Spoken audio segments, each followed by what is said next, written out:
কার বিল্টুসের official YouTube চ্যানেলের পক্ষ থেকে সকলকে জানাই স্বাগতম। আশা করি সকলে ভালো আছেন, সুস্থ আছেন। আনন্দময় স্কুল রিলেটেড কোশ্চেন নিয়ে এবং প্রবলেম সলভ করতে অবশ্যই হাজির হই প্রত্যেক দিনই। আজকে এসেছি স্ট্যান্ডার্ড 1-এর ফার্স্ট টার্মিনাল এক্সামিনেশন 2023-এর কোশ্চেন নিয়ে বাংলা এবং তার সাথে আছে অ্যারিথমেটিক। তো এই দুটো কোশ্চেন আমি আপলোড করছি, পরবর্তী ক্ষেত্রে আরও অনেক কোশ্চেন আপলোড করব। তো তার আগে আমি দুটো কথা বলি, ডেসক্রিপশনে দেখুন বিভিন্ন সোশ্যাল মিডিয়ার লিঙ্ক দেওয়া আছে, পারলে সাবস্ক্রাইব করুন, ফলো করুন এবং আমার হোয়াটসঅ্যাপ নাম্বার দেওয়া আছে, যদি পারেন অনলাইন ক্লাসের জন্য যদি যোগাযোগ করতে পারেন অবশ্যই নাম লিখবেন, বাবার নাম, স্টুডেন্ট নাম, কোন স্কুলে পড়ে সেটা লিখবেন, অনলাইন ক্লাসে আমি যুক্ত করে দেবো। তো অতএব দেখুন আজকে ফার্স্ট টার্মিনাল এক্সামিনেশন কোশ্চেন আমি 2023-এর স্ট্যান্ডার্ড 1-এ আপলোড করছি। তো এরকম প্রত্যেকটা ক্লাসেরই আপলোড করব। তো তার আগে অবশ্যই আপনারা ফলো করবেন বিল্টুসের অফিসিয়াল ইউটিউব চ্যানেল এবং আমাদের যে মেন ফেসবুক পেজ সেটাও ফলো করবেন।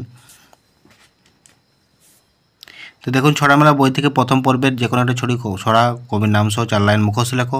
মিহির কি খায়, ফরিদপুর কোথায়, পাখির কোথায় ঘুমায়, কাদের শীতকাল সুখদায়ক, কে গান গায়, বিছুটি কি, এটা আষাঢ় মাস, এটা আষাঢ় ড্যাশ, বড় ড্যাশ কথা নয়, মহিষী ড্যাশ খাওয়া ভালো, রহিম ড্যাশ চালায়, ডুগডুগি ড্যাশ ডুগডুগি বাজায়, অজ, ধর, নভ, দীননাথ, রীতি শব্দার্থ, সাজিয়ে শব্দ তৈরি করো, উভয় দিকে মিলিয়ে শব্দ লেখো এবং শূন্যস্থান পূরণ করো একই অক্ষর বসিয়ে। এটা বইয়ে দেওয়া আছে,